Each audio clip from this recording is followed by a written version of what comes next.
Hey, what's up, YouTubers? Enforcer here, and we are going to go ahead and test out and benchmark the AMD Ryzen 7 2700X in CSGO. That's right. I've been, looking around and seeing that there's not really a lot of practical games that are being benchmarked for the 2700X. So I'd like to go ahead and try to, fill that gap and actually get some of these benchmarks on some normal games that people are always playing and that you may want to know if it runs the game better than what you already have. Is it even worth upgrading to a higher AMD CPU?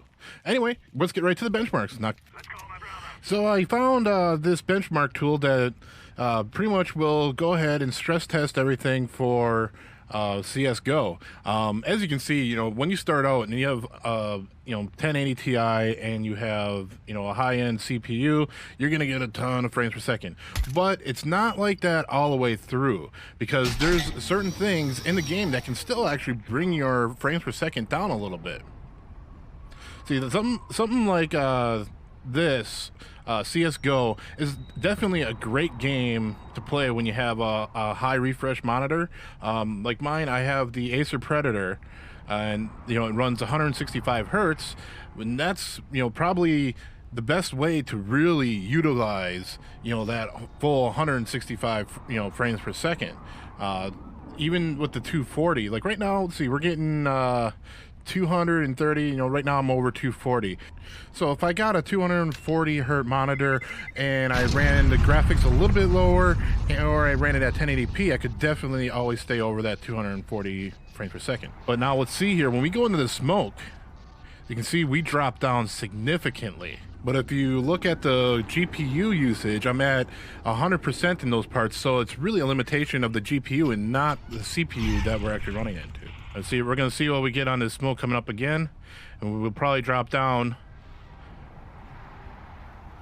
Yeah, see, we dropped down to about 70, 80 frames per second, which it's not really that bad. We're still over that 60 frames per second. We want to try to stay over 144. In a lot of cases, when you're playing games like CSGO, if you're trying to play it professionally anyway, your average gamer, 60 frames per second is going to be fine.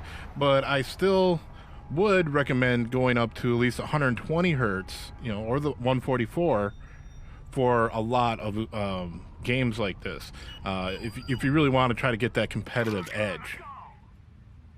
So that is it. That's all we really wanted to do for this video, is just give a quick benchmark of how the AMD 2700X will run in CSGO.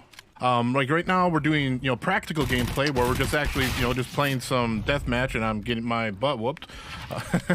But, you can see that I get, well over the 144 on average. If people start dropping smoke and stuff like that, then, the frames will drop.